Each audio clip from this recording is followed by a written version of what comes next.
Mesdames et messieurs les parlementaires, mesdames et messieurs, bonjour à tous. Je suis très heureux d'être ici aujourd'hui parmi vous pour modérer ce panel sur les digital skills. Alors, je me permets de me présenter très rapidement.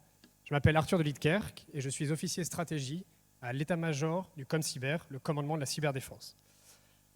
Je vais me permettre d'aborder quelques thématiques en lien avec le sujet qui nous concerne aujourd'hui, les compétences numériques, avant de laisser les intervenants qui sont autrement plus compétents et qualifiés pour s'exprimer sur ce sujet. Mais quelques mots en anglais quand même tout de même. Ladies and gentlemen, distinguished guests, it is Paris Cyber Week after all, an event for European leaders. It's a true pleasure and honor to be moderating this debate with these inspiring speakers on digital skills. Let me set the stage for this discussion very briefly. Recent months have made it abundantly clear the critical role that digital skills and cybersecurity issues play in our daily lives. The more we live in a connected world, a world connected in increasingly complex ways, the more we need to ensure we have the skills, the mindset, the experts to secure our infrastructure. And the more we need to equip citizens with the appropriate skills to thrive in this digital environment. But we face significant challenges in this space. The growing digital divide between genders, the shortage of skilled labor, the need to demystify cyber and digital jobs in general as a sector in order to attract people from all walks of life, young and more experienced profiles, technical and non-technical, to upskill and to pursue a career in these fields. Pourquoi donc ces questions autour des compétences numériques, autour des métiers du numérique et en particulier de la cybersécurité? Eh bien, il y a effectivement ce constat que je mentionnais à l'instant, cette pénurie de ressources dans les filières du numérique et en particulier dans la cybersécurité. Alors, plusieurs chantiers, plusieurs axes de progrès s'ouvrent à nous sur ce défi, un parmi tant d'autres, sur les questions numériques et des compétences. Il y a évidemment l'idée de susciter des vocations, de démystifier le secteur, d'encourager les jeunes et les moins jeunes à se lancer dans ces filières. Il y a bien sûr la nécessité d'élargir le vivier de talents, de penser tous les visages du numérique et de la cybersécurité. Nous avons besoin de techniciens, nous avons besoin de spécialistes, nous avons aussi besoin de juristes, de communicants, de linguistes, de personnes qui maîtrisent les enjeux et le contexte géopolitique et qui apportent leur savoir-être et leur savoir-faire complémentaires. Il y a l'enjeu de résorber la fracture numérique, que celle-ci soit liée à l'âge, à l'éducation, à des facteurs géographiques, et lutter finalement contre l'électronisme pour permettre au plus grand nombre d'exploiter, de tirer parti, de bénéficier des outils du numérique de façon efficace, autonome et sûre. Enfin, et je sais que ce sera un élément majeur de nos discussions aujourd'hui, il faut bien évidemment encourager, attirer davantage de femmes dans ces filières du numérique et de la cybersécurité. C'est un réservoir de talents précieux, supplémentaires, mais au-delà de ça, c'est un enjeu sociétal, de cohésion, de performance, de progrès pour la société que nous souhaitons bâtir. Dernier aspect, et je m'arrêterai là, évidemment, derrière ces questions de recherche, de formation, d'entraînement, de compétences, il y a des questions, des enjeux de souveraineté numérique. La France, comme d'autres, sont en compétition, se mobilisent avec ses partenaires, ses homologues européens, pour conserver ces talents, ces ressources rares. Et il y a, connexes à ces enjeux, des questions autour du développement d'algorithmes, de la protection de données, des enjeux de sécurité, de défense. Voilà.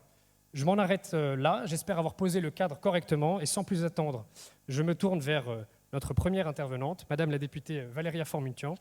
Je vous présente rapidement. Députée de la Loire, vous êtes également vice-présidente de la commission Affaires économiques et présidente du groupe d'amitié France-Ukraine. Issue du milieu de l'assurance, vous êtes à l'Assemblée nationale, membre de différents groupes d'études, dont cybersécurité et souveraineté numérique, économie numérique de la donnée, de la connaissance et de l'intelligence artificielle, et entrepreneuriat au féminin. Voilà. Je souligne aussi que vous êtes l'auteur d'un rapport au gouvernement sur les données géographiques souveraines. Je vous laisse la parole, Madame la députée, et votre éclairant sur ce vaste sujet qui nous occupe aujourd'hui. Un grand merci d'avoir posé le cadre et de l'avoir posé assez justement. La diversité des talents, la diversité des compétences est un sujet de souveraineté. Et je pense qu'ils sont indissociables et il faut qu'on travaille collectivement à développer ces compétences. Tout d'abord, les formations. Les formations étaient pas révisées quand on est arrivé en 2017 et ne permettaient pas forcément la bascule vers le digital. L'innovation digitale va très très vite et les enjeux qu'elle pose en termes de compétences sont grandissants sans qu'on ait mis en face les moyens techniques il y a quelques années pour pouvoir justement avoir cette souplesse. Ces moyens, on les a mis en place depuis 2017 progressivement, comme la formation tout au long de la vie, ou par exemple l'introduction du digital et de l'ingénierie au lycée et la numérisation au collège. Cependant, ça ne suffit pas puisque ces jeunes générations ne vont produire leurs effets que dans quelques années.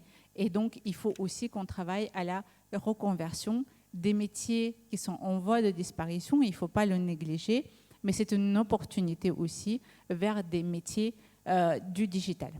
Pourquoi la question des compétences est une question de souveraineté?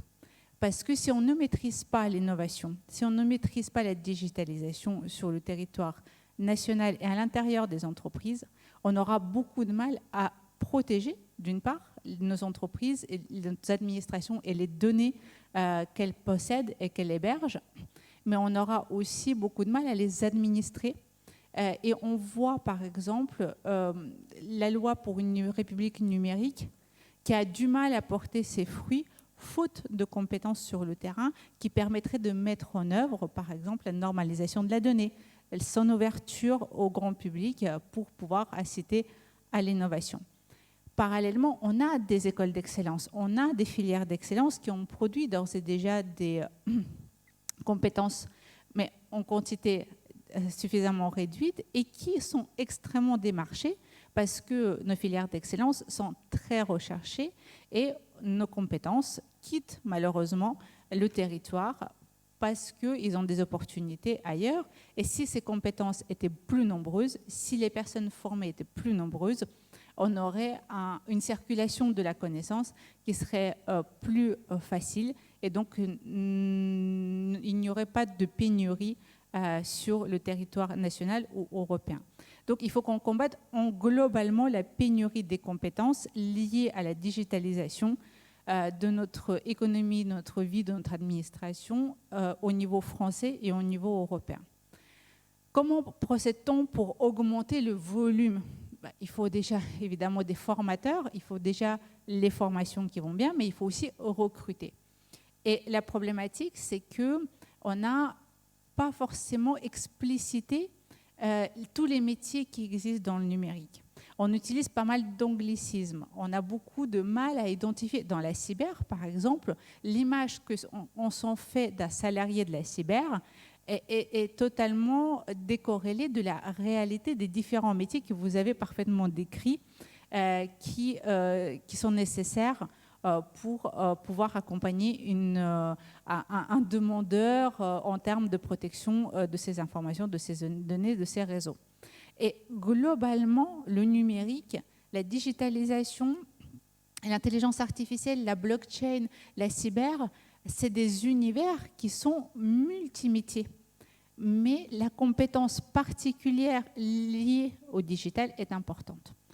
Donc, à partir du moment où on est en manque de compétences, qu'on n'a pas encore complètement explicité les métiers de demain, forcément, on attire le moins vers ces filières et on attire surtout moins de diversité parce que l'information n'est pas très bien diffusée. Pourtant, la diversité, elle est indispensable. Le numérique, c'est beaucoup de langage, il ne faut pas le négliger. Et donc, si ce langage est privatisé par une partie de la population, il ne correspondra pas à l'ensemble de la diversité de nos citoyens. Donc, il est indispensable que la diversité soit représentée dans tous les corps de métier comme elle est parmi l'ensemble de notre population. Et évidemment, la féminisation est extrêmement importante parce que déjà, toutes les études prouvent que les entreprises qui sont dirigées en nombre équivalent d'hommes et de femmes sont plus performantes parce qu'on apporte des compétences complémentaires. Ce n'est pas une histoire de remplacer qui que ce soit par qui que ce soit. C'est vraiment la complémentarité qui fait la réussite de ces entreprises. Et donc, le digital, c'est le monde d'aujourd'hui, mais c'est surtout le monde de demain. Et le monde de demain ne peut pas nier l'existence de la moitié de la population mondiale. Donc, si on souhaite qu'il y ait des solutions, des réponses à l'ensemble des problématiques que peut poser la société, il est impératif que l'ensemble de la société soit représenté, autant de femmes que d'hommes. Pourquoi les femmes ont plus de mal à aller vers les métiers du digital ? Parce qu'on ne leur a pas non plus proposé de rôle modèle qui leur permettent de visualiser quel est leur plan de carrière qui leur permettrait d'évoluer au travers du monde des entreprises du numérique. Donc, il est indispensable qu'il y ait aujourd'hui sur le terrain des initiatives pour déterminer, décrire et vulgariser avec beaucoup de pédagogie les métiers du digital et les métiers du cyber, ainsi que les rôles modèles qui représentent définitivement la diversité et qui permettent aux jeunes générations de se reconnaître, mais aussi la reconversion des personnes qui sont plus éloignées de l'emploi, parce qu'il y a des emplois qui vont disparaître au profit de nouveaux emplois qui vont se créer. Et cette transition, il faut qu'on l'accompagne de manière associative, de manière législative, de manière de politique publique. Merci beaucoup, Madame la députée, pour ces éclairants très précieux. I will now turn to our international guest, Egle Vasiliauskaite. Sorry if I got this wrong. Let me introduce you very briefly before you give us your perspective on this matter. Egle, you have gained experience in the USA, England, Northern Ireland, Austria and Belgium, and most recently Lithuania, where you're originally from.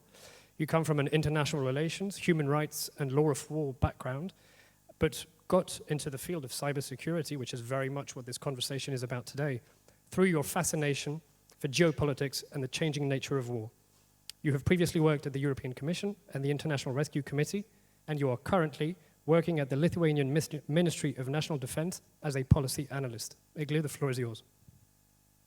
Thank you very much, Arthur. It's great to be here. It's a pleasure and great to be part of this panel.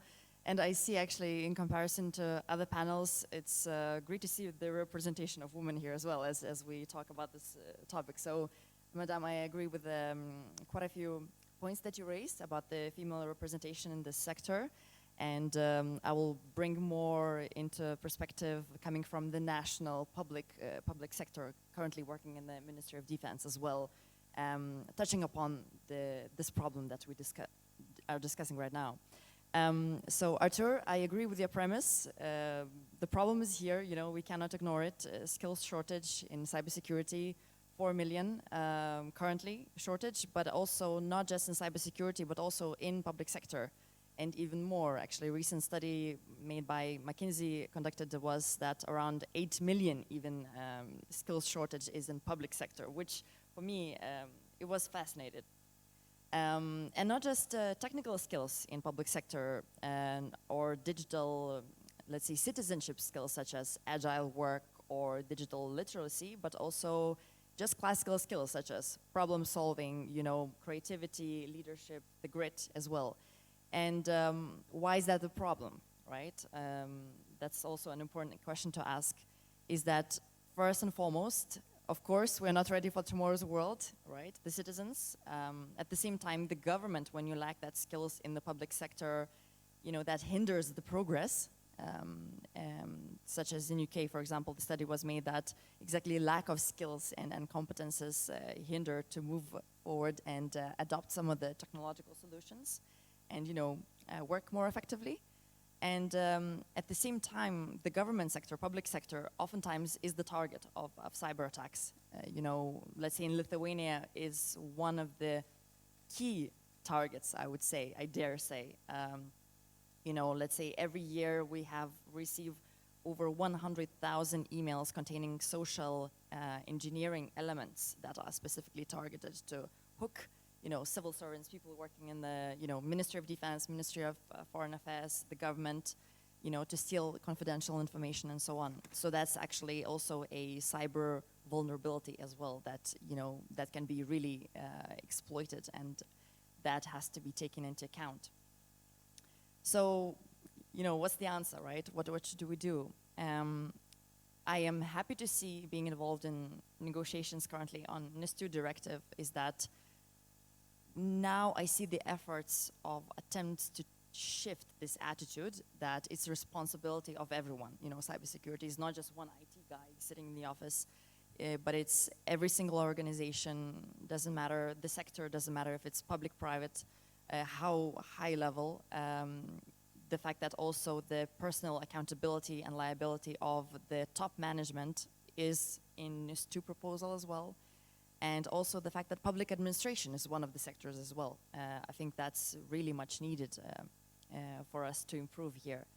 At the same time, I dare say that I think the skills shortage is bigger than it could be.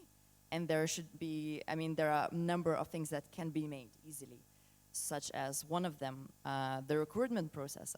I agree with the points made that, you know, we have to shift slightly from just focusing from, when it comes to certain qualifications, to wider skill set and, you know, trying to attract a wider pool of candidates, as we know that oftentimes people do not apply to certain positions because they're simply not aware of them, that they exist, right? Again, agree on the point made on the diversity, that, you know, unique points of view they actually bring to the table, you know, unique set of skills, combination of different skills or different perspective, that just only strengthens the team. Another point is, you know, flexibility. Oftentimes, although Corona maybe taught us something, but still quite a few institutions, especially in the public sector or, you know, private sector maybe is more flexible, are used to 9-to-5 work, sitting in the office, you know. The reality is that some of the expertise, you do not need to have them 365 days per year, right? You do not need to have, you know, 40 hours a week of that skill. Maybe you need 10 hours. Maybe, let's say, 3 ministries could have one expert for one specific job or profile. So I think it should be more flexible, more agile, more, you know, looking at the example of gig economy. And that's exactly how we could utilize this pool of expertise. Then another point is, I think, attraction of public sector. Why, you know, I think we also should try to change the attitude of people, you know, the fact that it's not just the attitude, of course, certain reforms have to be made as well. Currently, the government in Lithuania is initiating the reform, making it less bureaucratic, you know, more effective. But at the same time, I think people should be attracted to public sector as well to be able to make a change. I'm happy to say that actually one of the reasons why I'm currently in public sector is one of these initiatives that we have in Lithuania, which is called Create for Lithuania, which is specifically designed to attract people, Lithuanians who have international experience, who lived abroad, studied, worked, and attract them specifically to bring those expertise in the public sector. And we have concrete projects, you know, impact, and also, you know, freedom to use our expertise as well there. And then 2 last points as well, of course, upskilling, very much agree on training. And I think oftentimes that is a problem that maybe not necessarily every organization is very much willing to invest, you know. Ideally, they would like to have a perfect candidate with a certain set of skills, but in this reality, you should invest as well in people, and you should continue constantly to invest as well if you want to make organization resilient. And also reskilling, taking into account that, you know, certain jobs, certain professions will be affected by automatization, digitalization, and you know, certain jobs might not be needed anymore, but those people could be, you know, supported and encouraged to develop skills that are currently in need. So, thank you. Thank you very much, Eglé. Je me tourne maintenant vers vous, Monsieur Bataille, Arthur Bataille. Vous êtes ingénieur de formation de l'Institut Mines-Télécom après un cursus en classe préparatoire. En 2013, après une expérience en finance de marché, vous intégrez la société Silicom, spécialisée dans la sécurité des systèmes d'information. Vous en assurez l'administration depuis près de 7 ans et la gestion depuis 3. Et enfin, je le mentionne également, vous êtes CEO de Scylla, une plateforme d'e-learning, et membre de la Cyber Task Force. La parole est à vous. Merci beaucoup. Très honoré d'être à ce tour de table en minorité. Ça m'arrive rarement dans mon métier et depuis que je suis en école d'ingénieur, je n'ai pas pu observer ça. Donc je vous remercie sincèrement. J'ai trouvé que c'était très intéressant ces propos liminaires parce que ça mettait en avant et en exergue cette nécessité que nous avions de former les gens dans le domaine de la cybersécurité, mais pas seulement. Je voudrais rebondir là-dessus, c'est que nos métiers de la sécurité et des systèmes d'information sont des métiers qui sont basés sur les systèmes d'information. Former dans la cybersécurité en oubliant les enjeux autour des réseaux, autour de l'IT au sens général, autour du cloud, autour de l'ensemble des services qui vont composer une entreprise, ça devient absurde. Et donc la nécessité, c'est de former les personnes sur l'ensemble de la chaîne de valeur de l'IT en ayant une vision claire des besoins des entreprises et d'adapter les formations à l'évolution aussi également des produits que les entreprises peuvent utiliser. Dans cette introduction me concernant, j'ai vécu le parcours ingénieur avec ces bancs qui étaient très vides, ces TD, ces TP que nous pouvions avoir les uns avec les autres, où on a pu partager nos compétences avec nos professeurs qui nous ont aiguillés. Ce que j'ai pu remarquer, c'est que généralement, les gens sont toujours perdus lorsqu'il y a peu de pratique. Et c'est vrai qu'aujourd'hui, dans les points qui sont très bonifiants au niveau de l'écosystème des écoles que nous avons aujourd'hui, c'est la notion d'alternance. Le fait d'inclure directement les étudiants, les étudiantes dans des cursus d'apprentissage au contact des entreprises et avec une capacité à pouvoir les mettre tout de suite les mains dans le cambouis. Il y a un point qui est important sur la nécessité que nous avons de changer un petit peu le paradigme au niveau de nos cursus. C'est qu'aujourd'hui, quand on pense cybersécurité, Madame la ministre des Armées l'a indiqué hier, on pense geek à capuche avec des tongs, alors qu'il faut penser plutôt tout secteur d'activité, tout métier. J'ai la chance d'être un représentant de la partie plutôt business gouvernance. J'en connais et j'ai parmi mes équipes des gens très performants techniquement. Tous les métiers sont concernés par le domaine de la cybersécurité. Aujourd'hui, on recrute sur à peu près tous les sujets et tous les secteurs. Si on considère juste l'écosystème français, c'est 200 000 postes ouverts en 2022 et c'est plus de 30% de croissance de chiffre d'affaires pour les prochaines années. Le point qui est vraiment important, c'est de se dire comment faire pour former et réussir à avoir suffisamment d'équipes au sein des entreprises. On est dans un système qui est pénurique. Clairement, l'entonnoir il est déjà très fort au niveau du secteur du digital, de l'IT au sens général. Quand après derrière, on va spécifier avec des métiers autour de la sécurité et qu'en plus derrière, on va rajouter des composantes, des contraintes au niveau des métiers, on va se retrouver avec très peu d'élus, très peu d'experts, d'expertes capables de donner la solution au sein des entreprises. Je trouve intéressant et pertinent ce que vous avez dit, Igli, sur le sujet du part-time, de la proposition de valeur d'avoir à part-time un expert, une experte qui va donner une information à un moment donné, à un instant T, à un client. Mais encore faut-il que les entreprises aient conscience de cette nécessité. Et pour ça, il faut qu'elles aient des équipes en interne qui soient sensibilisées, qui aient suffisamment d'informations pour avoir le réflexe de dire « je n'ai pas la compétence, il faut que j'aille la chercher ailleurs ». Je trouve intéressant aussi le sujet que nous avons vécu de crise sanitaire, parce qu'il a complètement changé le paradigme de nos métiers, qui s'opérait vraisemblablement toujours dans les locaux de nos clients. Étant dans le côté ESN, je connais bien ce sujet de ressources qui sont déléguées chez les clients, et très peu, entre guillemets, dans des notions de télétravail qui étaient peu usuelles dans ces activités d'IT, parce qu'on avait besoin d'avoir la ressource, la compétence auprès de soi. Et en fait, on n'a pas eu le choix. Donc on a dû avoir une transition nette, franche, brute. Et on s'est aperçu que globalement, les entreprises étaient prêtes à mettre en place des process, des méthodes, mais ce qu'elles n'avaient pas anticipé, c'est la réplique. C'est-à-dire qu'au-delà de la crise cyber que nous avons de la crise sanitaire que nous avons vécu une crise cyber. Et donc là, je voulais parler de ma définition de la souveraineté, parce que c'est vrai que la souveraineté aujourd'hui, c'est un mot qui est utilisé énormément, et que trop parfois on confond avec la notion de protectionnisme. Et je pense que l'enjeu majeur de la souveraineté, c'est la capacité des États, de l'Europe, de la France, en français je porte aussi ce message, à garantir la stabilité économique et financière de ces entreprises par les moyens qu'elle va distribuer. Ce n'est pas la capacité à bloquer les sociétés extérieures dans le fait de disposer de produits, de services que nous utilisons tous, ne serait-ce que par l'usage de nos postes de travail, de nos téléphones portables, qui ne viennent vraisemblablement pas du territoire français ni du territoire européen. La question, c'est de savoir si on a la compétence pour durcir ces machines, trouver des solutions pour faire en sorte de sécuriser et de protéger les données qui sont les nôtres.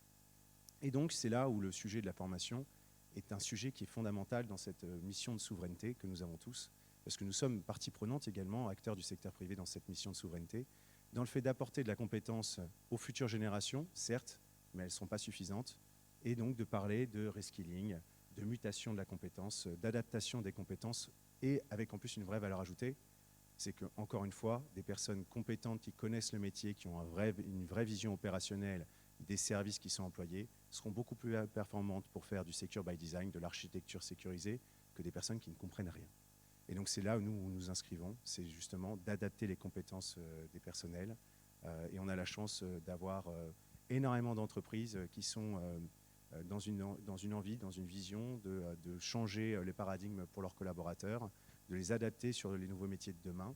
Et c'est là où je pense que aussi ce qui a été mis en place par l'État français dans les fonds qui ont été débloqués pour le Fonds national de l'emploi, le 1 milliard pour la partie formation, c'est des sujets qui sont indispensables et j'espère que ça va continuer longuement.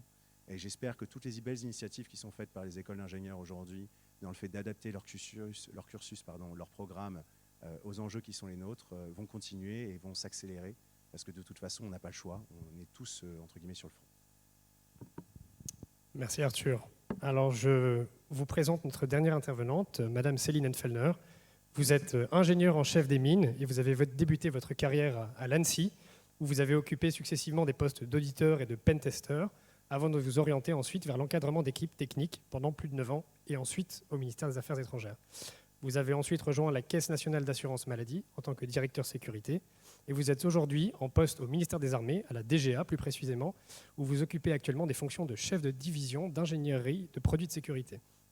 Parole est à vous. Merci beaucoup Arthur, merci de m'avoir invité. Donc je partage le constat fait par tout le monde de cette pénurie d'experts et de la volonté de vouloir former plus de personnes. On a beaucoup parlé du fait qu'on n'avait pas besoin uniquement d'experts et qu'on avait besoin aussi de former des personnes en deuxième partie de carrière, en reconversion. Moi, je vais vous raconter une petite histoire. Je vais prendre un peu le contre-pied. C'est l'histoire d'une petite fille de 8 ans à qui on a donné un petit jeu électronique. Donc ça s'appellerait du rétro gaming maintenant. Un tout petit jeu électronique, et ça lui faisait plaisir parce que c'était peu usité à l'époque. Donc elle a fait le petit jeu, elle a essayé de passer les différents niveaux, et au bout d'un moment, elle s'est rendue compte qu'elle n'arrivait plus à passer le dernier niveau parce qu'il y avait un bug dans le programme. Donc elle avait 8 ans, elle avait peur de rien. Elle s'est dit, je vais réparer le programme. Donc elle a été ouvrir la caisse à outils de son papa, forcément. Elle a pris le tournevis à l'intérieur, elle a démonté son jeu électronique et elle s'est dit, moi je vais le réparer. Donc elle s'est trouvée avec une carte imprimée, des boutons en caoutchouc, une pile. Et là elle s'est dit, qu'est-ce que je vais faire? Donc elle s'est rendue compte qu'elle ne pouvait pas faire grand-chose. Elle a tout remonté et là plus rien ne marchait. Impossible de faire démarrer son jeu. Donc là, elle s'est dit, il faut que je réussisse à trouver comment ça marche et il faut que je réussisse à faire marcher mon jeu électronique. Elle avait 8 ans. 2 ans s'est passé. Elle voit son grand frère qui fait de l'informatique et elle le voit qui arrive à faire ce qu'il veut à la machine. Donc là, elle a des grands yeux qui s'ouvrent. Elle se dit, c'est ça que je veux faire et c'est ça que je ferai. Et bon, vous avez compris, hein, cette petite fille, c'était moi. Donc moi, j'ai eu le déclic comment ? Avec, je pense, un esprit de curiosité, de vouloir comprendre comment marchait mon petit jeu électronique et d'essayer de le réparer.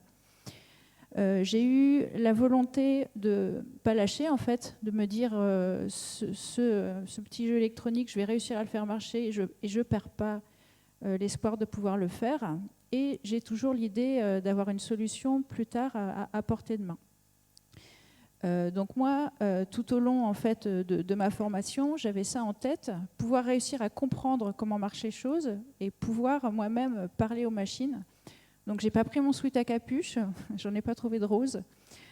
Sinon, je l'aurais bien volontiers pris, mais je suis un peu en fait le geek à capuche ici dans l'Assemblée. Ça peut ne pas se voir, mais c'est bien ça.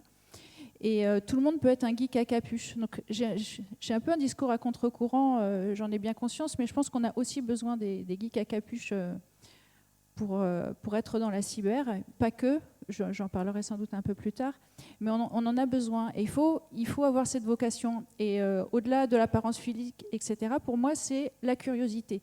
La curiosité scientifique, l'éveil aux sciences, tout ça, petit garçon, petite fille, on peut l'accueillir dès le plus jeune âge en fait. Il y a plein d'initiatives qui existent pour permettre aux enfants de pouvoir coder avec des choses très bêtes. Moi j'ai 3 garçons, j'ai pas eu de filles, donc j'ai pas pu les encourager vers cette voie-là. Ils sont fans de Lego et il y a des choses qui sont absolument merveilleuses qui leur permettent de programmer.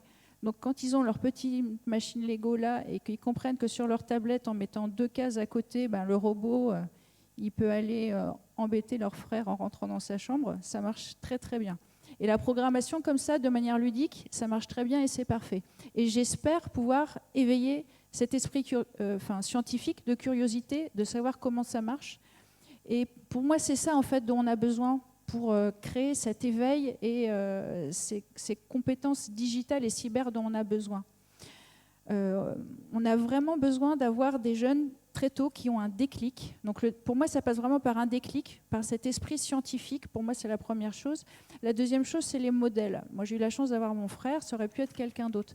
Donc j'ai bien entendu ce que vous avez dit, Madame la députée, sur les initiatives qui sont faites dans les collèges, dans les lycées. Pour moi, c'est quelque chose, on en a parlé aussi un petit peu tout à l'heure, c'est quelque chose qui doit absolument être fait. Avoir des personnes qui vont parler au plus jeune âge pour que les gens puissent s'identifier et qu'ils puissent rêver en fait.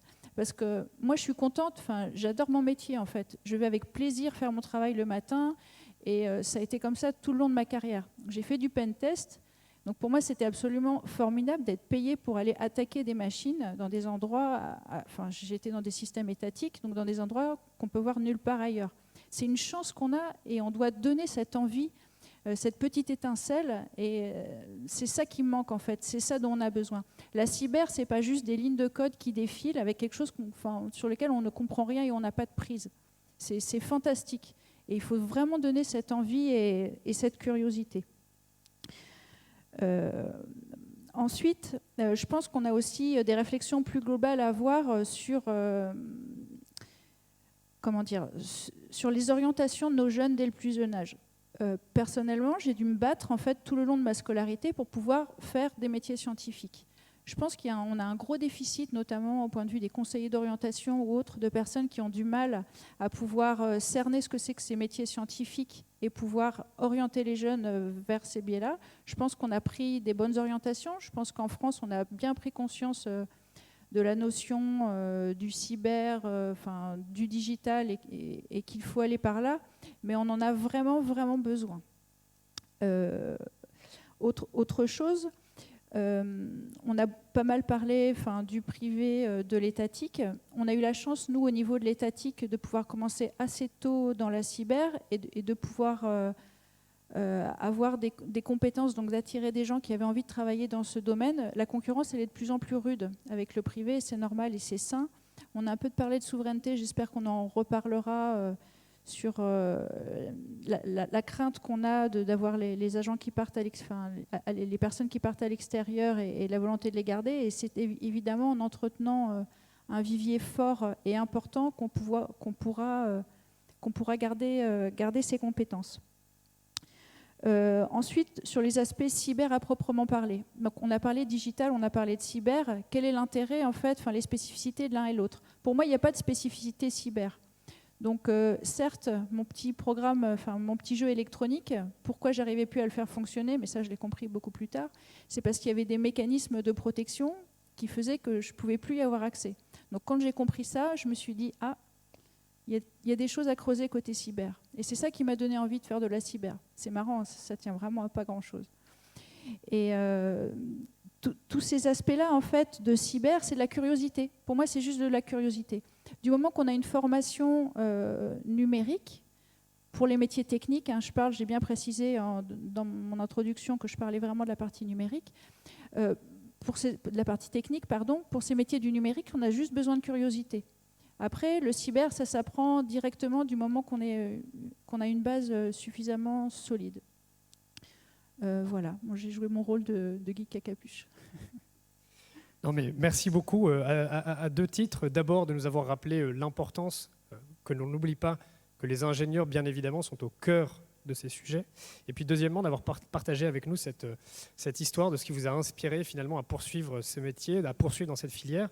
C'était d'ailleurs tout le sens de ma prochaine question, donc c'est une transition formidable. Je vais la poser en anglais, mais sentez-vous libre, tout un chacun, de réagir si vous le souhaitez. Egle, this question is for you. Just as Céline Fellner told us a story about how she was inspired or attracted to get into this field, could you potentially provide us with highlights, personal or otherwise, into your journey into the profession and what made you tick? What made you want to follow this particular career path? Thank you, Arthur. Also really fascinating, sorry. Great. Yes, so I've always been drawn to international relations, and that's what I studied for my bachelor's degree. And then in terms of that analysis of different conflicts and relations between the states, the power games, I then continued that from the legal perspective, so international law and the law of war. And I already, during my master's studies, was fascinated how cyber, now is one of the domains of warfare, and how much damage it can make. It can literally cripple societies and economies. And then at the same time, when it comes to regulation, the law itself, it's quite young. It's quite still, it's being developed at this point. So for me, it was this, I was fascinated by the gap, between this technological capabilities, the damage, the impact that you can cause, and then on the other hand, the lack of regulation at that point. And also triggered by some of the events developments at that point. So my master thesis was 2007 cyber attacks against Estonia, and then at that point there were already developments in Georgia and Ukraine by Russia. So less of cyber, more of hybrid nature.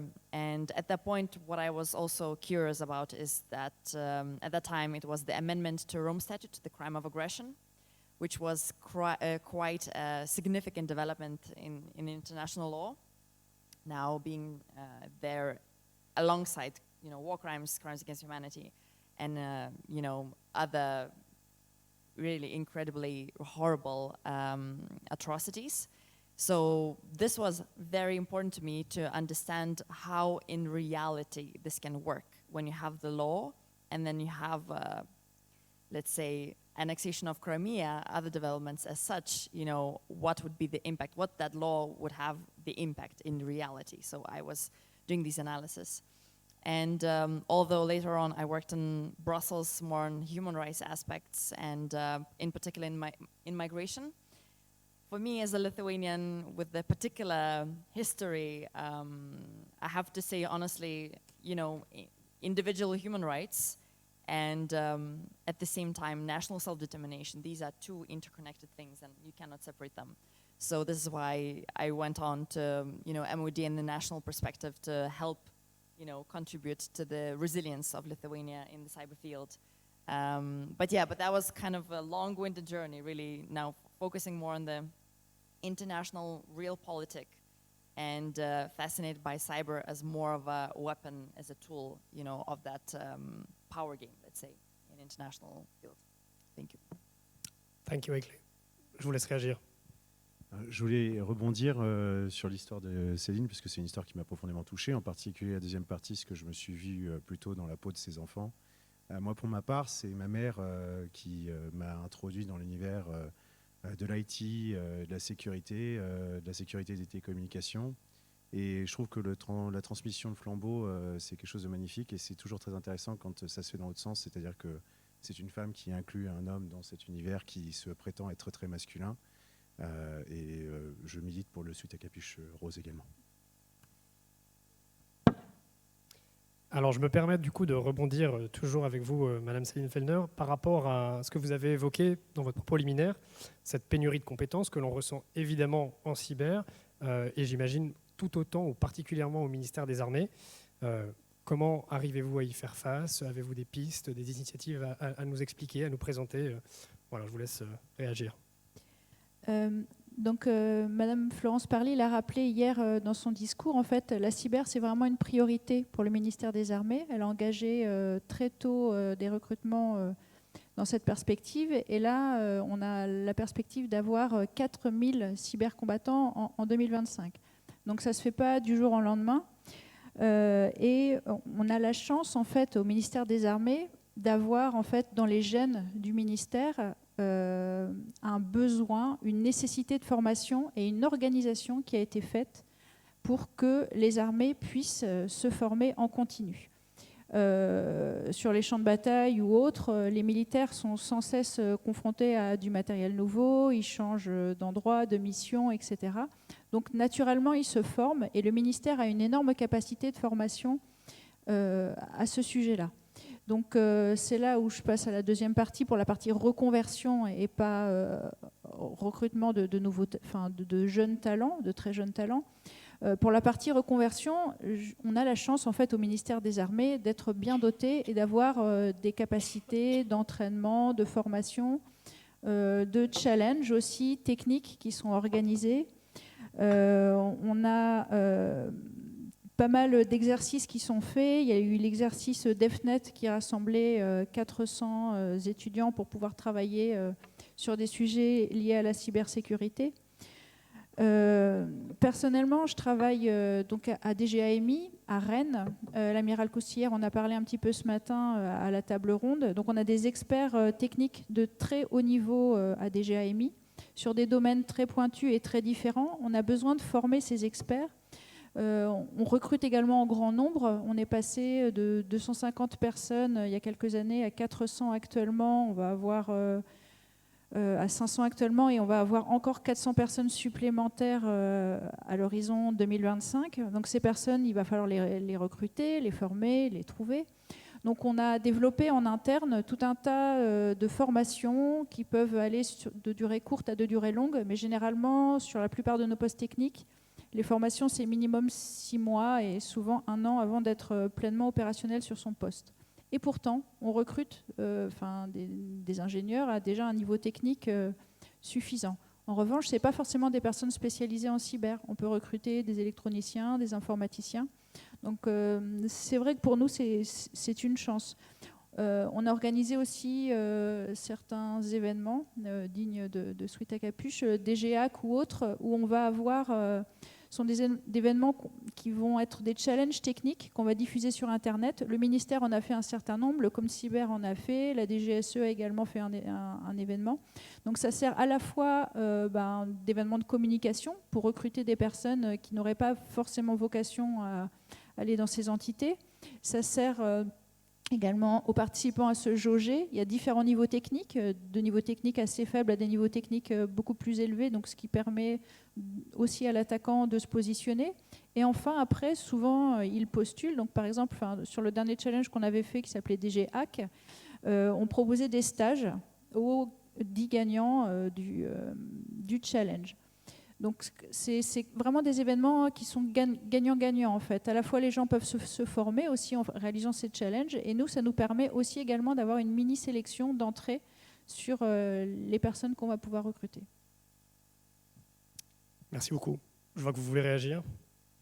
Oui, en donnant peut-être aussi une vision du secteur privé, parce que le secteur privé aussi a ses problématiques et ses enjeux de former et de trouver des solutions pour réussir à donner de la compétence à des ingénieurs qui n'en auraient pas encore.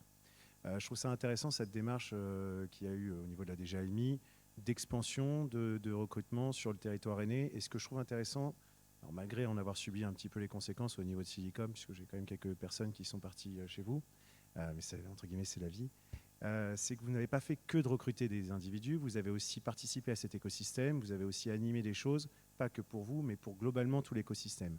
Et je pense qu'il faut toujours avoir cette démarche-là, de se dire, c'est un peu comme la problématique de plantation des arbres après en avoir coupé un. De se dire que en fait, si on veut que l'écosystème continue à survivre et à s'alimenter, il faut toujours penser à qu'est-ce qui va se passer demain si je prends une ressource et que je ne permets pas son remplacement, que je ne permets pas le fait de faire évoluer cet écosystème. Et je voulais porter aussi ce message, parce qu'en plus c'est un message qui est aussi breton, c'est le message du pôle excellence cyber, animé par Amiral Coustillère, aujourd'hui, qui justement rentre aussi dans cette dynamique de mettre l'accent sur les enjeux de la formation, de mettre l'accent au niveau de l'écosystème en alliant les entreprises du secteur privé, les institutions et les écoles, les universités pour améliorer l'impact des programmes, pour améliorer la scalabilité des sujets techniques directement auprès des étudiants et surtout renforcer globalement tout l'écosystème. Et je n'oublie pas évidemment la ville de Saint-Quentin-en-Yvelines, qu'on ne peut pas oublier de toute façon, ce qu'elle a affiché au-dessus de moi, enfin pas que Saint-Quentin-en-Yvelines, toute son agglomération, qui agit énormément, avec notamment la mise en place et l'implantation d'une nouvelle école dans le domaine de la cyber, avec une initiative que je trouve très intéressante, qui s'appelle l'école de 1600, avec un format piscine dès le Bac+2, ce qui est une première aujourd'hui en France. Voilà. Alors, on va rester rapidement avec vous et après, je laisserai la parole à Madame la députée qui aura sûrement à cœur de réagir à tout ce qui a été dit. Mais Arthur Bataille, en tant que qualité de dirigeant de société, alors, le regard que vous portez d'abord sur la capacité de la France à former ces jeunes dans les universités, dans les écoles d'ingénieurs, dans les domaines de la sécurité informatique, et finalement aussi nous parler un peu de cette plateforme d'e-learning et à quel besoin elle vient répondre finalement. En fait, elle vient répondre à une grande problématique qui est la compétence à un instant T n'est pas comment dire, un sujet fermé. On peut être très compétent dans un domaine technique, mais à condition que l'on alimente sans cesse son savoir. Je vais rebondir sur la notion de curiosité, de capacité à chercher, à trouver de l'information. C'est exactement dans cette démarche-là que nous, on a construit cette plateforme, ce Netflix de la formation que nous avons mis en place, avec un enjeu de gamification. C'est vrai que c'était très intéressant l'exemple de trouver un hack, un premier hack sur ce petit jeu électronique. C'est exactement ça, la bonne démarche. C'est-à-dire que si on veut que les ingénieurs s'adaptent, comprennent réellement les sujets, il faut qu'ils se forment par l'entraînement, par la simulation. Et c'est en cela où on a mis en place un partenariat avec Airbus Cyber Security, qui nous met à disposition sa plateforme de simulation, d'entraînement, qui permet à nos apprenants d'être directement mis en conditions réelles sur des équipements, sur des technologies qu'ils manipulent tous les jours et qui évoluent. J'aime bien cet exemple que nous avions tous autour de cette table, autour du château fort dans le domaine de la cybersécurité, où on parlait de murailles, de douves, parfois de douves avec des crocodiles, de soldats embusqués dans la forêt pour, entre guillemets, attaquer directement les assaillants. Donc lutte informatique offensive avec la partie défensive également. On ne peut plus être dans ce même paradigme, mais il faut qu'on évolue. Et aujourd'hui, l'un des plus grands sujets que nous avons dans notre époque, c'est cette notion de mobilité de la donnée, de mobilité des individus, de mobilité au sens des services. Je pense que vous aurez tous l'occasion d'aller regarder ces sujets-là, mais l'analogie avec l'aéroport est un bon moyen de comprendre les enjeux que nous allons affronter demain et qui ne sont pas forcément très rassurants et qui nécessitent vraiment d'entraîner nos équipes au jour le jour et de leur donner la capacité d'avoir un outil qui leur permet d'avoir accès à la connaissance et à la compétence. Et pour terminer, je trouve que depuis que j'anime aussi cet écosystème, les choses ont énormément bougé et la situation qu'on pouvait observer vis-à-vis des écoles d'ingénieurs, vis-à-vis des écoles, des universités, n'est plus du tout la même. Il y a vraiment eu un mouvement qui s'est mis en place. Maintenant, il faut juste qu'il s'accélère encore plus parce que l'urgence est aujourd'hui. Alors, Madame la députée, qu'est-ce que vous évoquent finalement ces différentes histoires, ces parcours, ces profils? Vous qui portez ces sujets, notamment à l'Assemblée nationale, j'aimerais bien vous entendre réagir par rapport à ce qui a été dit là à l'instant. C'est très intéressant de vous entendre et entendre vos parcours et vos histoires qui vous ont mené finalement à cela. Et la curiosité, elle est extrêmement importante. C'est ce que je retiens de vos histoires finalement. La curiosité et peut-être un besoin d'indépendance, de souveraineté quelque part. La problématique, c'est que pour que la curiosité existe, il faut qu'on ait des freins. Il faut qu'on touche un mur avec le front pour comprendre que je veux passer de l'autre côté. Et ce mur, il arrive de moins en moins souvent du fait de l'amélioration des interfaces. Et qu'est-ce qu'au fait le grand public? Il consomme les interfaces. Et à partir du moment où l'interface est bien faite, qu'elle est intuitive, il n'y a pas le sentiment de mur. Il n'y a pas l'envie de passer de l'autre côté du miroir et regarder comment c'est fichu. Et cette curiosité-là, elle est de moins en moins vraie auprès de nos jeunes, du grand public, et une moindre envie de décortiquer. Et pour qu'ils aient envie de décortiquer, il faut qu'on aille les acculturer différemment. Il faut qu'on aille les chercher parce que finalement, ceux qui vont vraiment vouloir comprendre la façon dont c'est construit, la façon dont c'est fait, ils vont être de moins en moins nombreux. Et il ne faut pas que ce soit non plus que des métiers de technicien, d'ingénieur. Je vous ai entendu beaucoup mentionner les mots diplôme, ingénieur, scientifique.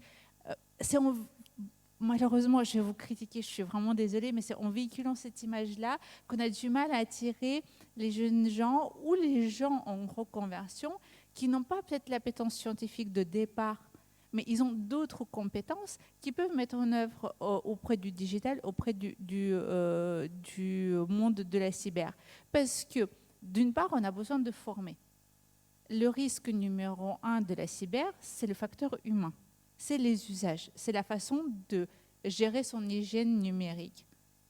Et cette formation-là, il n'y a pas besoin d'être ingénieur en informatique pour la délivrer. L'hygiène numérique, elle peut être délivrée par des personnes formées aux usages. Et les juristes dont on a besoin pour faire face à des négociations avec des ransomware ou avec des problématiques du RGPD, ce sont des juristes qui ont acquis la compétence numérique, mais pas forcément des ingénieurs qui codent et qui développent. Donc il faut justement qu'on élargisse le spectre, parce que sinon on va avoir des pénuries de nouvelles compétences. On peut demain former des milliers d'ingénieurs d'un coup, parce qu'on ouvre les vannes et on met les moyens dessus. Mais une fois qu'on les aura formés, on va se retrouver face à la même situation que quand on devait armer les lits en mars dernier. On a fini par avoir les respirateurs. On a fini par avoir l'infrastructure lit avec le matelas qui va avec. Sauf qu'on n'avait plus personne pour les administrer parce qu'on n'avait pas les infirmières, on n'avait pas les aides-soignants, on n'avait pas le personnel finalement pour pouvoir soigner les gens sur ces lits. Donc il faut qu'on fasse attention à prendre vraiment la compétence 360. Non seulement accompagner ceux qui ont développé au fond et accompagner le sujet, mais tous les métiers que ça crée autour, toute la sous-traitance que ça crée autour, tout l'univers. Et pour ça, il faut qu'on adopte une souplesse de langage et qu'on attire les gens vers ces secteurs-là. Quand je vois, par exemple, les parcours aujourd'hui d'orientation sortie du bac, on en voit encore les jeunes gens en formation, et je ne vous parle même pas de reconversion, vers des métiers qui n'existent déjà plus. On a encore des écoles qui forment au diplôme Bac+5 où il n'y a pas d'issue emploi. Ça n'existe pas. Parce que la compétence n'est plus nécessaire, parce que justement le numérique est venu disrupter un petit peu certains métiers. Donc c'est là qu'il faut qu'on soit intelligent et innovant, et surtout qu'on intègre systématiquement le digital, la cyber, à toutes les formations utiles. Et il ne faut pas tout changer. Mais ce n'est pas logique et ce n'est pas cohérent qu'on puisse encore faire des formations sans intégrer la notion cyber, la notion IA dans toutes les formations, parce que les écoliers, les étudiants d'aujourd'hui vont être confrontés à ça dans leur vie professionnelle demain. Soit autant qu'usagers, soit autant qu'un des facteurs d'accompagnement des métiers du digital. Donc, à partir de là, il faut qu'on soit vraiment très, très ouvert dans notre langage, dans notre façon de faire, justement pour éviter l'image du geek à capuche. L'ingénieur qui a, excusez-moi, je vais être un peu vulgaire, mais qui n'a jamais fait la bringue parce qu'il a bûché pendant 4 ou 5 ans, ce n'est pas l'image du digital, plus du tout. Ce n'est plus une question de spécialiste, c'est une question de spécialisation. Il faut qu'on accompagne tout le monde vers cette spécialisation parce que c'est notre avenir. Le digital n'est pas un business en soi, c'est un moyen de faire autrement les choses, produire autrement, consommer autrement, vivre autrement, se déplacer autrement. Et c'est ça qu'il faut qu'on accompagne, c'est ce mouvement-là, me semble-t-il. Merci Madame la députée. Peut-être que cela inspire une réaction parmi nos autres panélistes. Pas particulièrement. Parfait. Alors écoutez, je me permets encore 2-3 petites questions et puis on ouvrira vers la salle. Je me retourne vers vous, Eglé, in English now. So I know that you've mentioned that in addition to what you do in your daytime job, you're also involved in an initiative, Women for Cyber Initiative, in Lithuania, and I wonder if you could tell us a little more about this. Absolutely, thank you. Yes, we launched it last month, so it's quite fresh. I was talking to one of the colleagues in France. I think they also just launched their own chapter. So this is great. We see this, increasing number of the initiatives. Our group, a few women friends, we got together and we were inspired by the foundation, other chapters that's already in place, and already great initiative that we have already in Lithuania for a few years, Women Go Tech. So it's about the reskilling, and encouraging women from different, wide selection of career paths to enter the tech sector, not to be afraid. They are, let's say, teamed up with the different mentors. They have the training, they have different workshop sessions, and they get certain qualifications as well. And out of now 400 women that participated in that initiative, more than half now have changed their career paths and are, happy and successful in their career paths. So we see that as a success story, and we see that we want to continue with that momentum and, have that in the field of cybersecurity and, be the role models, show that of course, all different skills are unique and important, but, it's not necessarily the only path that you can take to have that career in the field of cybersecurity. And we need empowerment. We need, as mentioned, role models. We also need courage. So we want to help to encourage others to go that way if they want to, of course. So. Thanks, Eglé. Arthur Bataille, vous l'avez évoqué en filigrane tout à l'heure. Est-ce que la crise sanitaire que nous traversons, que nous avons traversée, avec un peu de chance elle est derrière nous, a-t-elle servi d'accélérateur en matière de prise de conscience de l'importance des compétences numériques? Alors, je vais juste raconter, moi, l'expérience que j'ai pu vivre en tant que dirigeant d'une entreprise, d'une PME, parce qu'on était encore moins de 250 en 2020. C'est un passage instantané d'un mode de fonctionnement sur site à un mode de fonctionnement télétravail. Il a fallu adapter nos infrastructures, il a fallu adapter nos achats informatiques, typiquement les postes de travail. On a eu une chance infinie, c'est qu'en gros, on avait des collaborateurs sachant une direction technique, une direction des systèmes d'information qui baignaient dans cet univers et qui globalement avaient travaillé sur le nomadisme depuis quelques années. Mais on a aussi observé d'autres choses, d'autres faits, typiquement des clients, des partenaires qui n'étaient pas du tout dans cette configuration-là et dont ce n'était pas le métier. Et où parfois le budget qu'ils pouvaient déployer pour leur infrastructure informatique et la sécurité même de leur infrastructure informatique était à peine de 2-3% de leur chiffre d'affaires, ce qui globalement parmi les métriques reste quand même très peu. Et donc là, en fait, on arrive plutôt nous dans une vision situation de crise, c'est-à-dire qu'on s'est aperçu que ces potentielles sociétés avaient subi des attaques, s'étaient retrouvées dans des situations catastrophiques d'interruption de leurs services. Et donc forcément, elles ont dû réagir pour assurer la continuité de leur activité et la reprise même de leur activité derrière avec un enjeu de remédiation, de reconstruction, de ne plus faire les erreurs du passé et de mettre en place ces nouvelles architectures, forcément avec des coûts qui sont beaucoup plus conséquents parce que quand on fait les choses rapidement, ça coûte beaucoup plus. Mais par contre, avec une vraie envie de faire passer un cap globalement à leur entreprise. Le problème, il était en fait clairement identifié, c'était le manque de moyens et entre guillemets de compétences dans le sujet.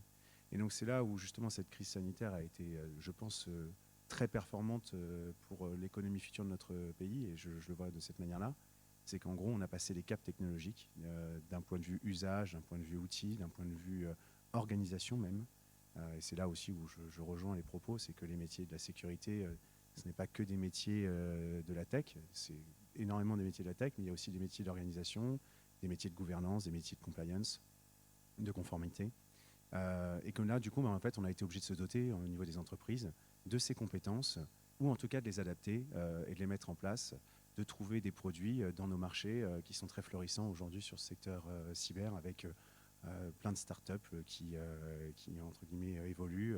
J'ai la chance de travailler avec Olvid, qui est la messagerie sécurisée, chiffrée, et qui est vraiment un très beau produit, avec Oxybox, qui est une solution de sauvegarde et qui aide aussi les collectivités territoriales pour la reprise de leurs activités, et notamment des réflexions autour de la gestion de crise cyber.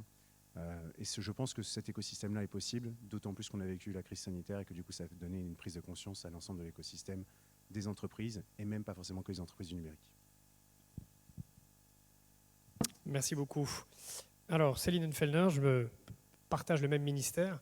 Alors, j'ai une question par rapport à toujours cette fameuse crise sanitaire, mais surtout le recours massif au télétravail.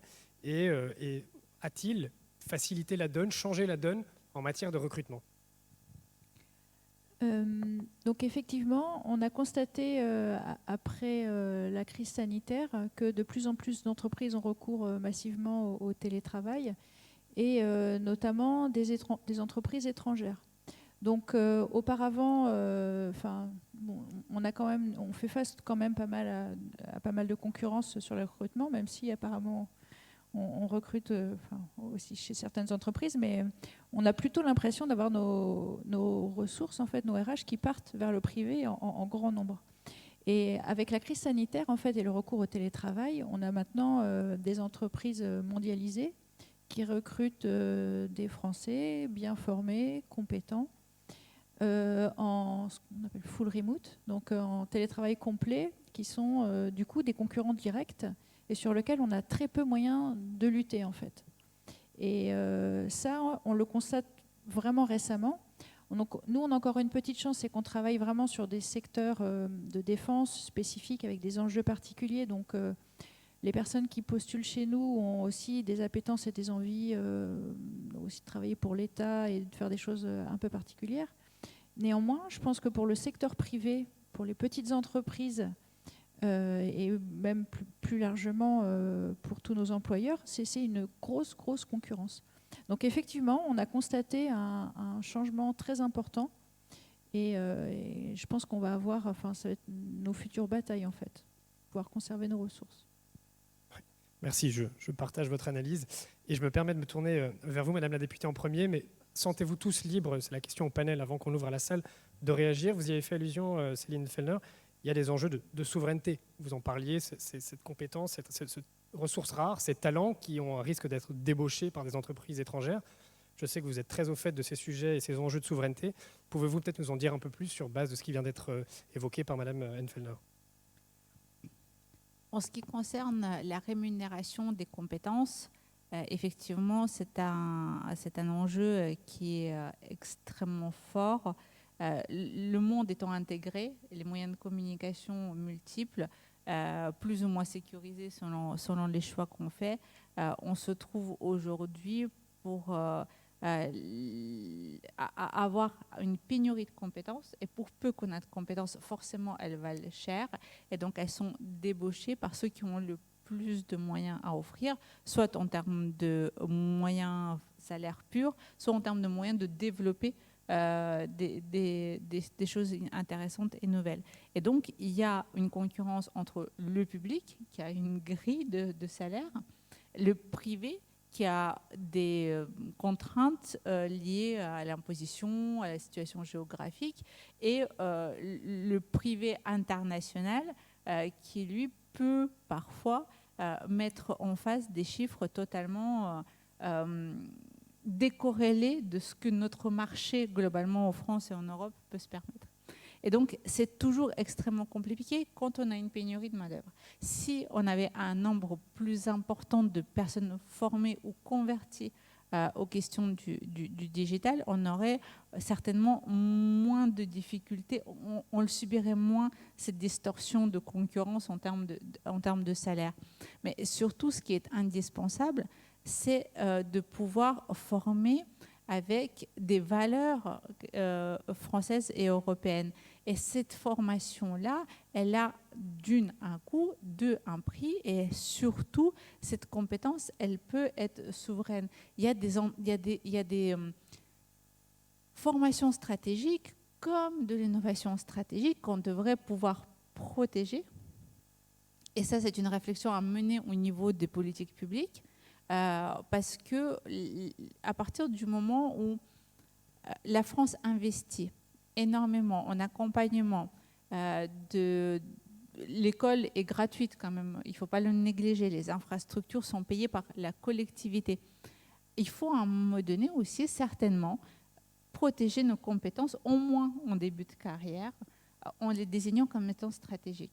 On ne peut pas se permettre d'avoir le pays ouvert aux 4 vents en matière de compétences. Et puis, il faut surtout, encore une fois, qu'on multiplie le nombre de personnes formées, le nombre de personnes qu'on a accompagnées vers la reconversion. Et pour ça, il faut qu'on multiplie aussi les sources de ces personnes-là, et notamment la féminisation. Et vous l'avez évoqué il y a un instant sur Women for Cyber, mais il y a aussi énormément d'initiatives françaises et européennes, Femmes at numérique, Women in EI, le CEF6. Il y a énormément d'accompagnement associatif, combattantes at numérique aussi, qui permettent de justement initier ces vocations, parce que c'est indispensable. Si on ne multiplie pas le nombre de personnes formées, on perd la compétence sur le sol national. Si on perd la compétence sur le sol national, on est forcément en perte de souveraineté. Je donne toujours des exemples de la vie courante un petit peu risibles, mais quand je ne comprends rien à la mécanique, mon garagiste il peut me dire n'importe quoi, ça marchera. J'emmène ma voiture, je suis totalement incompétente, j'ai personne à qui me référencer, à qui faire appel pour évaluer les dires de mon garagiste, donc il peut me vendre n'importe quoi. Il peut me dire n'importe quoi. Et je ne vise pas les garagistes en particulier, je vise mes compétences limitées en la matière. Donc, si on ne maîtrise pas techniquement quelque chose sur le sol national, on pourra nous raconter n'importe quoi. On pourra nous vendre n'importe quoi. On n'aura pas la capacité d'audit. À partir du moment où on n'a pas la capacité d'audit, on est totalement soumis à la bonne volonté de celui qui offre le service ou le produit. Et donc, notre souveraineté, elle est totalement inexistante en la matière. Donc, il est impératif de former, d'une, pour la recherche fondamentale, pour savoir vers quoi telle ou telle innovation, telle ou telle technologie peut mener à terme. De deux, pour créer l'innovation sur le territoire. De trois, pour pouvoir analyser les offres qu'on reçoit de l'extérieur. C'est indispensable, et ça, il n'y a que la multiplication du nombre de personnes formées qui pourra nous avancer sur le sujet. Je me permets juste de rebondir très rapidement, parce que c'est vrai que la problématique des grilles salariales est un vrai sujet, et qui est un sujet de compétitivité des entreprises. Alors effectivement, le secteur public est plus impacté. D'ailleurs, c'est vrai que les grilles du secteur public sont plus faibles que celles dans le secteur privé. Mais je tiens à modérer le propos, parce que sinon, je propose à Céline de me la recevoir en entretien d'embauche assez rapidement. C'est que je pense que les gens sont investis de mission, d'intérêt général et de reconnaissance. Et je pense qu'il y a un message aussi à faire passer aux entreprises, c'est d'avoir la capacité à fédérer autour d'eux leurs collaborateurs pour les conserver en leur sein, et aussi à changer le modèle très vieillissant que nous avions dans la mise en pratique du travail en France, et de s'adapter et d'être un peu plus compétitif aussi sur ces enjeux-là, parce que c'est vrai qu'il fait quand même bon vivre en France. Il y a quand même un climat qui est exceptionnel, une école qui est gratuite, une santé qui est pratiquement gratuite. Donc quand on fait le calcul de l'ensemble des sujets, on gagne bien notre vie globalement en France, et on n'a pas forcément besoin d'aller chercher des salaires au niveau de l'extérieur. Et surtout, on participe à un écosystème qui est celui aussi de nos enfants.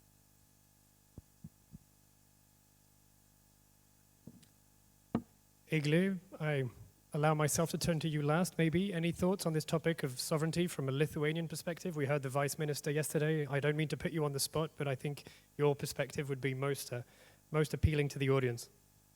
Thank you, Arthur. Yes, this issue is also important for us, absolutely. And what we try to do, we have actually a unique model. I mean, every member state is different. A few years ago, we decided to consolidate the strengths, to keep people in-house, to attract more talents in the field of cybersecurity and also public sector. And what we did, we consolidated basically a powerhouse under the roof of the Ministry of Defense. You know, previously it used to be different institutions related to cybersecurity. Now it's one institution when it comes to public, policy making. And then when it comes to incident management, it's one roof under the National Cybersecurity Center. So national CERT, both civil and military. And for us, I know that's very different from other member states, but for us, this model really works, really attracting the talent and having all in one powerhouse, basically inspiring each other, at the same time communicating with each other, sharing the strengths, you know, at the same time defining clear roles and also responsibilities when it comes to crisis management, training together as well, team building. I think that's one of the success elements for ourselves. So this is our approach. Thanks, Eglé. Je me permets maintenant de tourner vers le public et voir si vous avez éventuellement des questions sur les sujets, les différentes thématiques qui ont été abordées par nos panélistes aujourd'hui.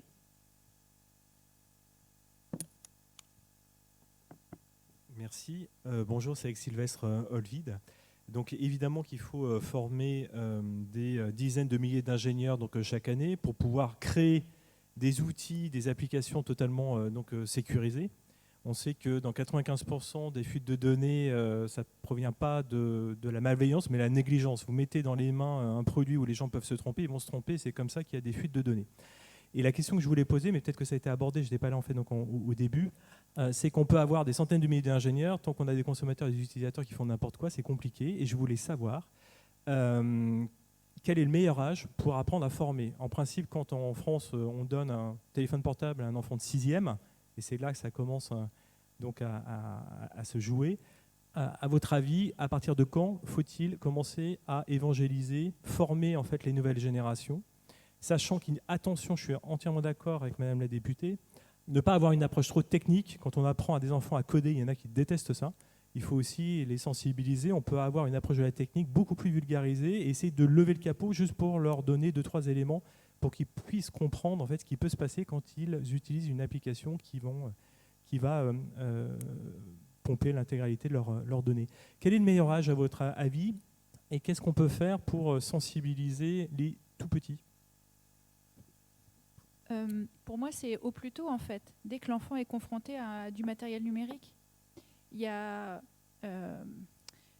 moi, avec mes jeunes enfants tout petits, dès 5 ans, j'ai de la chance, c'est pas qu'ils aiment coder, mais en fait, c'est des choses assez ludiques, en fait. On déplace des petits blocs pour que le Angry Birds, il aille au bon endroit, etc. Et il n'y a pas de mot de passe à cet âge-là, c'est pas possible.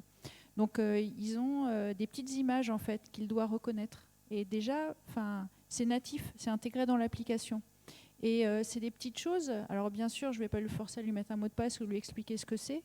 Mais il voit ça et il voit ce que c'est. La deuxième chose, c'est comme tout bon parent, j'ai un logiciel de contrôle parental sur les équipements numériques à la maison. Et donc rapidement, les enfants comprennent l'intérêt du mot de passe. Parce que s'ils ont le mot de passe, ils peuvent accéder au contrôle, à ce qu'il y a derrière le contrôle parental. Donc pour moi, c'est quelque chose qui s'acquiert vraiment dès le plus jeune âge. C'est facile quand on a des parents formés dans le numérique. C'est beaucoup moins facile quand on a des jeunes à l'école avec des enseignants qui ne sont pas forcément formés. Donc moi, ce que je pense à titre personnel, c'est qu'il faudrait peut-être former un minimum en cyber, comme vous l'avez dit, Madame la députée, l'ensemble des personnels. Mais c'est vraiment deux choses différentes par rapport à la technique et c'est complètement complémentaire. C'est former ces personnels au plus tôt pour accompagner les enfants dès le premier usage du numérique et les accompagner tout doucement pour que ce soit juste une nécessité en fait, comme on le fait pour les permis vélo, pour le permis voiture, au fur et à mesure, etc. Moi, je suis absolument d'accord, c'est by design, c'est-à-dire qu'à partir du moment où on leur met quelque chose qui interagit avec eux dans les mains, il faut impérativement qu'ils soient formés aussi à la sécurité de cet objet. Alors aujourd'hui, c'est des objets numériques, demain c'est des objets connectés. Moi, je vois déjà des enfants d'âge différents. La commande vocale, c'est inné. Ils comprennent très rapidement comment cela fonctionne. Donc, ils sont d'ores et déjà impactés, ils génèrent d'ores et déjà de la donnée. Donc, il faut que d'ores et déjà, ils aient compris que c'est comme les portes et les fenêtres à la maison, ça se ferme, comme les lumières, ça s'éteint, comme on fait attention à la quantité d'eau qui coule quand on se lave les mains, c'est-à-dire que ça doit être intégré dès le départ. Et j'ai vu le changement en maternelle, par exemple, ils parlent plus souvent d'algorithmes que nous, on parlait des suites logiques, des choses comme ça. Donc, ils ont déjà le vocabulaire utilisé, mais il est indispensable que tout un chacun soit formé initialement. Une maîtresse d'école, un enseignant au collège, mais comme un médecin ou une infirmière dans un hôpital. À partir du moment où on interagit avec le numérique de quelque manière que ce soit, on doit être formé et former ainsi ceux avec qui on échange, à qui qu'on accompagne, parce que sans cela, on va à nouveau créer des segments de gens compétents qui comprennent et des gens incompétents qui ne comprennent pas. Donc, il est indispensable que ça rentre dans le vocabulaire et que tout un chacun diffuse sa connaissance en la matière. Egle, I saw you nodding quite a bit, so I feel like you have something to add. Yeah, just on the last point, I agree that it's about training of everyone, and I think it's important to focus at different segments of society, right? So the engaged, the elderly, people with also vulnerable people with the disabilities, civil servants, different sectors of society, and even I just remembered on top of my head the project that we did in Lithuania when it came to civil servants. We split them into two groups. So the technical experts, that are there at the front line, but then at the same time, every single worker that has just basic skills.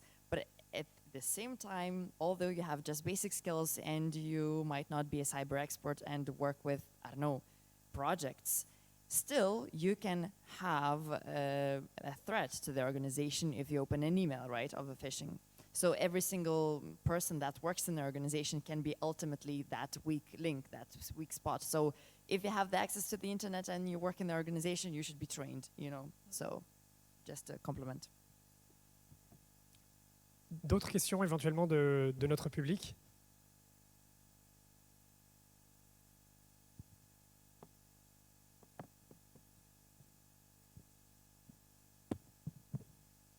Bonjour, Caroline Moulin-Schwartz, je suis déléguée technique du CRIP. Je voulais revenir, on a beaucoup parlé de la jeunesse, des jeunes, des femmes, enfin en tout cas des problématiques à rechercher des nouvelles compétences en cyber. Est-ce que vous avez pensé également à l'énorme vivier que représentent nos jeunes retraités? Arthur l'a reprécisé tout à l'heure, on a la chance de vivre dans un très beau pays avec des conditions de vie exceptionnelles et on a des tas d'experts techniques, sur l'infra, enfin, toutes les fonctions informatiques qui sont prêts aussi à s'investir dans la vie numérique et entre autres des villes intelligentes. On va en parler dans la table ronde juste après. Mais quand on voit les cyberattaques qui sont portées sur nos villes où des tas de petites communes n'ont absolument aucun plan de remédiation, n'ont absolument aucun plan de continuité d'activité, voire absolument aucune sauvegarde, il est intéressant d'avoir justement des jeunes retraités qui viennent avec leurs compétences de PCA, PRA et de toutes les techniques pour mettre tout de suite en place très rapidement des moyens pour aider ces communes, ces villes qui subissent, et les hôpitaux idem. Donc voilà, donc je me disais, est-ce qu'au niveau politique, au niveau sociétal, est-ce que vous avez prévu aussi d'inclure dans les plans de recrutement cette force vive de nos jeunes retraités?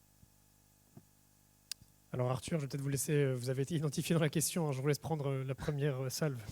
Alors moi j'ai aucun problème à recruter des jeunes retraités à partir du moment où ils veulent bien reprendre un CDI et poursuivre pendant quelques années. Effectivement en France on a une qualité de vie et une longévité qui est plutôt très notable. Et je pense qu'il y a beaucoup de jeunes retraités qui cherchent un boulot et qui aimeraient bien, avant d'être jeunes retraités, de continuer à bosser sur ces activités-là. Et je pense que le domaine technique est un sujet intéressant parce qu'ils ont aussi une expérience et un background dont nous avons besoin par rapport aux nouvelles technologies. Et malheureusement, je vais peut-être casser certains codes, mais la cybersécurité, ce n'est pas un terme qui date de 2017 ou de 2016.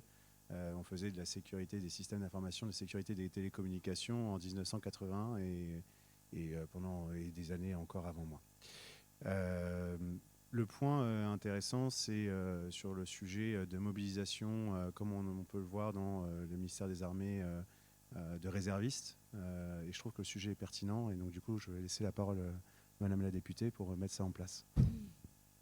Alors, en l'occurrence, il me semble qu'il n'y a pas besoin de faire une loi pour cela. C'est plutôt une organisation en bonne intelligence parce que l'intermédiation, en fait, est une vraie lacune en ce qui concerne le numérique en France. On est en train de former des formateurs professionnels, mais c'est des vagues qui arrivent à peine. Donc, ça mettra encore du temps avant qu'ils soient disponibles en nombre. Et par ailleurs, on a des structurations très segmentées avec une industrie de la cyber un petit peu atomisée, une demande qui commence à croître à force de cyberattaques, mais qui était très faible en ce qui concerne les entreprises, PME, TPE, les collectivités territoriales. La demande en termes d'accompagnement cyber était très faible. Ce n'était pas le sujet du top management, c'était le sujet du RSSI s'il y en avait un. Et sinon, c'était la secrétaire de mairie avec son ordinateur toute seule, la pauvre. C'était pas forcément, elle n'avait ni le temps ni l'intérêt de se pencher sur le sujet. Donc, on a vraiment besoin de créer justement le fil de continuité et les intermédiaires et les intégrateurs sont tout à fait indispensables. Donc, faire appel aux personnes qui sont susceptibles de se rendre disponibles, quelles que soient leurs compétences, mais en tout cas, ils ont une capacité, de par leur ancien métier, d'accompagner et de savoir vers qui se tourner, quel technicien il faudra en fonction de l'analyse qu'ils en font, ça peut être tout à fait intéressant.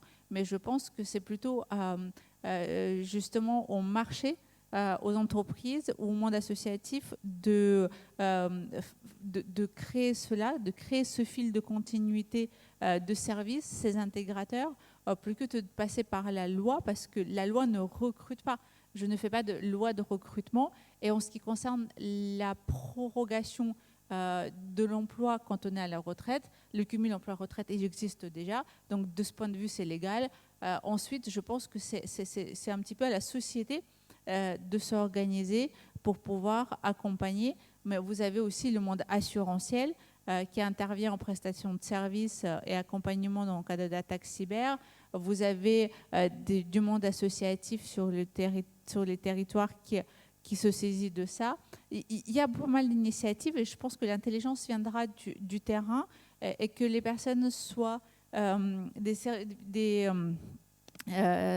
services civiques ou qu'ils soient des jeunes retraités. Le principal, c'est qu'on ait des compétences sur place pour agir immédiatement et puis que les risques, le management des risques, vous l'avez tous évoqué tout à l'heure, le management des risques devienne quelque chose de central et monte au top management, qu'il s'agisse d'une mairie, qu'il s'agisse d'une entreprise, parce que si on ne manage pas ces risques-là, on ne peut pas être résilient, on n'a pas de plan de sauvegarde, de plan de continuité d'activité, donc c'est l'effondrement total, c'est la panique à bord, on finit par faire parfois des erreurs encore pires que ce qu'on subit au moment de la crise.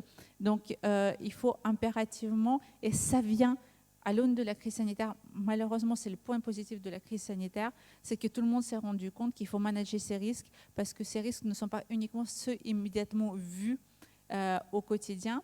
Et en ce qui concerne la défense nationale, et là, je vais me tourner vers l'armée, auparavant, quand il s'agit d'actions militaires, il y avait vraiment, c'était un métier, entre guillemets, ça s'organisait parce qu'il fallait défendre les frontières, il fallait défendre. Aujourd'hui, la souveraineté et la défense nationale, c'est le sujet de tout un chacun parce que ça peut passer partout.